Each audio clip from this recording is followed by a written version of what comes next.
Άγιοι Αρχιερείς, κύριε Γενικέ, κύριε Περιφερειάρχα, κύριοι Δήμαρχοι, Πρόεδροι Φορέων, Οργανισμών της Δυτικής Μακεδονίας, εκπρόσωποι των ενόπλων δυνάμεων και των σωμάτων ασφαλείας, κυρίες και κύριοι, δεν σας κρύβω ότι είμαι ιδιαίτερα συγκινημένος σήμερα. Βρίσκομαι εδώ όχι μόνο ως πρόεδρος της Ένωσης Περιφερειών Ελλάδος, αλλά κυρίως ως γείτονας, ως Περιφερειάρχης Κεντρικής Μακεδονίας, μιας περιφέρειας που, όπως και η δική σας περιφέρεια, η Δυτική Μακεδονία, είναι περιφέρειες με πολύ σημαντική προοπτική, με ιδιαίτερα συγκριτικά πλεονεκτήματα, τα οποία μάλιστα πιστεύω ότι οφείλουμε σε αυτή τη νέα περίοδο που ξεκινάει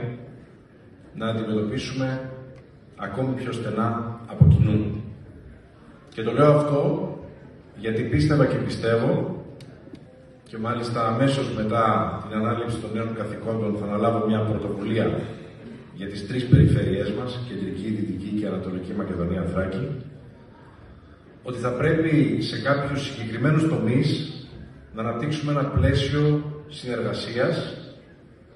προς όφελος των συμπολιτών μας, αλλά και της κάθε μια περιφέρειας από τις τρεις. Άλλωστε, το τόξο της Βόρειας Ελλάδας είναι ένα, η Μακεδονία είναι μία, και οφείλουμε όλοι να δούμε τους τρόπους με τους οποίους, μαζί με τους δημάρχους μας, θα μπορέσουμε να συνεργαστούμε. Είμαι λοιπόν σήμερα εδώ για να ευχηθώ καλή επιτυχία στο νέο Περιφερειάρχη, στο νέο Περιφερειακό Συμβούλιο, να ευχαριστήσω για τη στενή συνεργασία που είχαμε όλα αυτά τα χρόνια με τον έως τώρα Περιφερειάρχη, τον Γιώργο τον Κασαπίδη, και στα πλαίσια της Ένωσης Περιφερειών Ελλάδος, αλλά και λόγω της γυτνίασης των περιοχών μας, με κοινά ζητήματα που αντιμετωπίσαμε αυτά τα χρόνια, και να ευχηθώ τόσο στον νέο Περιφερειάρχη, στους νέους αντιπεριφερειάρχες, αλλά και τους νέους περιφερειακούς συμβούλους, να έχουμε τα επόμενα χρόνια μια